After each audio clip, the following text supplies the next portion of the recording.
মেলায় গিয়ে আমি তো পুরো ভয় পেয়ে গেছিলাম, আরো অনেকেই ভয় পেয়ে গেছিল এই সাপটাকে দেখে। এটা কিন্তু অরিজিনাল সাপটা কিন্তু আমরা সবাই ধরেছি, টাচ করেছি। আর এদিকে কিন্তু দেখো চড়ক মেলা ঘোরানো শুরু হয়ে গেল। মেলায় গিয়ে দেখি এতটা পরিমাণে ভিড় হয়েছিল, দেখো তোমরাই দেখো অনেকটাই ভিড় হয়েছিল। তোমাদের সবটাই শেয়ার করছি, তার আগে চলো ভিডিওটা প্রথম থেকেই শুরু করি।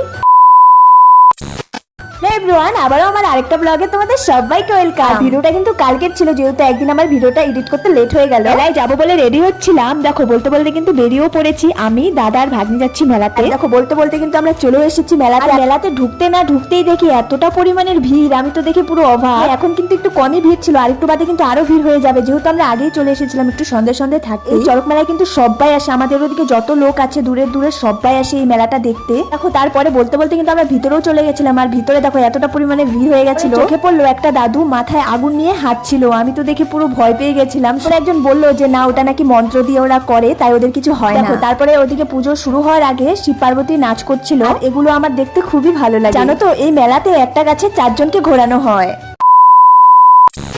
এখানে কিন্তু শুধু গাছ ঘোরানো হবে এমন না, এখানে কিন্তু অর্কেস্ট্রারও আয়োজন করা হয়েছিল, এন্ড তার সাথে ডান্স প্রোগ্রামও আয়োজন করা হয়েছিল। মেলাতে কিন্তু অনেক টাইম ধরে গাছ ঘোরানো হয়। জানো তো এই চড়ক মেলা যে ঘোরায় আধা ঘন্টার উপরে ঘোরায়, অনেক টাইম ঘোরায়। এটুকু মেলা দেখার জন্য আবারও সবাই 1 বছর অপেক্ষা করে থাকবে।